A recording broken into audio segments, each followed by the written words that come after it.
You've probably asked yourself, how does someone react to genocide? Like this.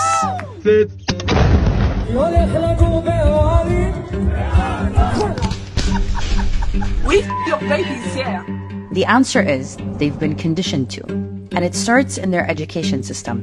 Here are 3 examples of how Israel teaches the dehumanization of Palestinians.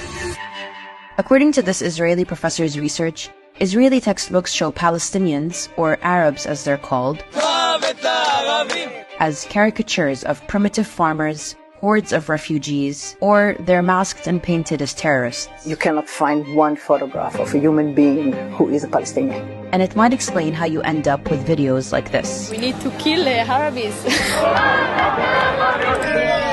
The way they are represented are as the problems and threats. And since they never or hardly ever meet Palestinians face to face or speak to them, although they may live 50 to 100 meters from them, this is what they know.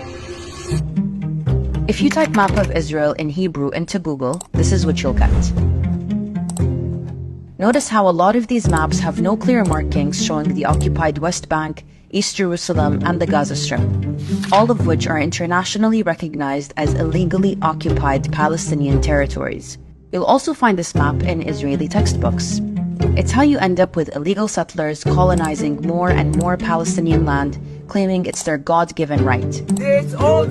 What you say, it's belong to Israel. And it's how you end up with scenes like this. You have this necklace? That's Palestine, yeah. This is Israel.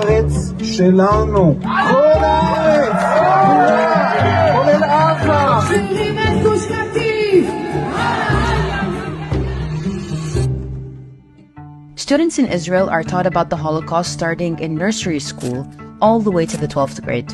Part of that learning is looking at horrifying images, or exercises that encourage students to put themselves in the shoes of the victims and relate to the experience. The identification of students with the victims isn't a coincidence. It's an intentional policy by the Israeli Ministry of Education. It's how you end up with a society where, according to one Israeli professor, every Jewish Israeli citizen is a Holocaust survivor or a potential victim of future Holocaust-like events. The goal is traumatization and revenge, and not to let the fire of vengeance die out. However, this vengeance is not directed towards the German persecutors and their collaborators in Europe, but towards Palestinian colonized subjects who are Nazified.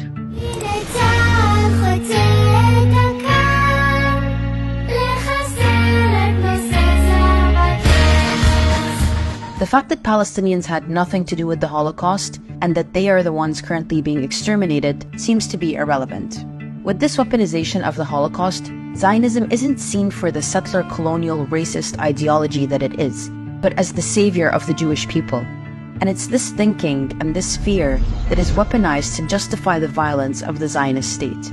That it must exist and do whatever is necessary to defend itself so that another Holocaust would never happen again. That's how you end up with videos like this. It is a terrorist organization which murders Jews because they're Jews. Once the Jewish people were defenseless, no longer. So why does this matter? Israelis spent 12 years in this education system, teaching them to dehumanize Palestinians and see them as people looking to eliminate Jews, not an oppressed, colonized people looking for freedom. And once they graduate, most Jewish Israelis will go straight to the military to do their 2 to 3 years of mandatory service, where they become the front lines of apartheid and occupation. That's how we end up with videos like this.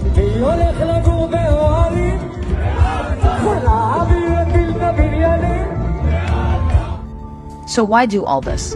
Well, Israel can only exist as a Jewish state if it manages demographics to maintain a Jewish majority. And it does so by displacing, imprisoning, and murdering Palestinians routinely. And the only way to get Jews to participate in this is by convincing them that it's the only way for them to exist safely. Seeing Palestinians as people who want to live in peace and be free doesn't fit into that plan. Subscribe for more and support us on Patreon.